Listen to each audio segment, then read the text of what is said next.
Hey, what's up, everybody? This is Life Coach D coming at you, and I'm coming at you with some spiritual food for thought. So I wanted to talk a little bit today about warfare and the agitation of the powers of the prince of the air and the powers that be. A lot of times there are things going on around us that we can't quite put our hands on it. And one of the things I always say, if you don't understand it and you can't explain it, it's demonic.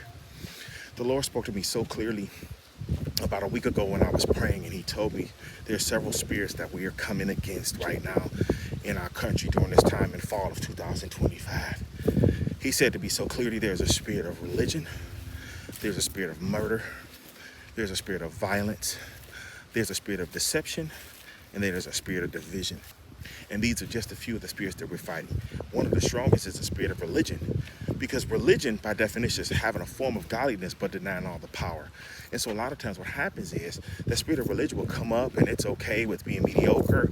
It's okay with slapping white nationalists on its name. It's okay with being denominational and being more denominational than you are a follower of Christ. It's okay with letting the traditions of man making God's word non-effective. That's what the spirit of religion does. So that spirit, like I said, is one of the strongest ones because it acts as if everything that we're doing is okay. And in the name of quote-unquote religion, we can hide under it. The next one I would say is division.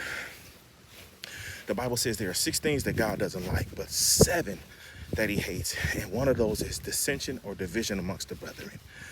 Again, these are 2 of the 5 that I just named. And what I want you guys to know, that Ephesians 6:12 is very clear when it tells us that we wrestle not against flesh and blood, but against principalities, against spiritual wickedness, and the rulers of darkness in the heavenly places. And I've said this before in videos before. It says places. That means it's more than one. That means it's not only happening in this earth realm, but it's happening in the 2nd and 3rd heavenly realm as well. Just know as believers, I challenge you guys to know that this is what's going on, and we need to step up and begin to intercede and pray.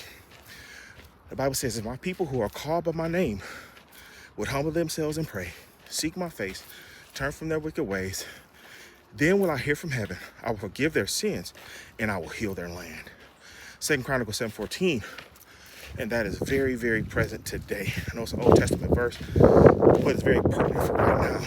God is calling us, who claim to be called by his name, to do our due diligence. And part of that is praying and interceding. Because if we can get into prayer, we can break and take authority over this stuff that's going on right now. And I guarantee we'll begin to see change if we stand united in doing so. So that's my encouragement, okay? Remember, this battle is not against flesh and blood. It's a spiritual battle that's taking place, and we need to be spiritually equipped to do it. Alrighty, so this is what I have. So until you guys hear from me again, I want you to realize they're very valuable. Much love. God bless. Peace be the church.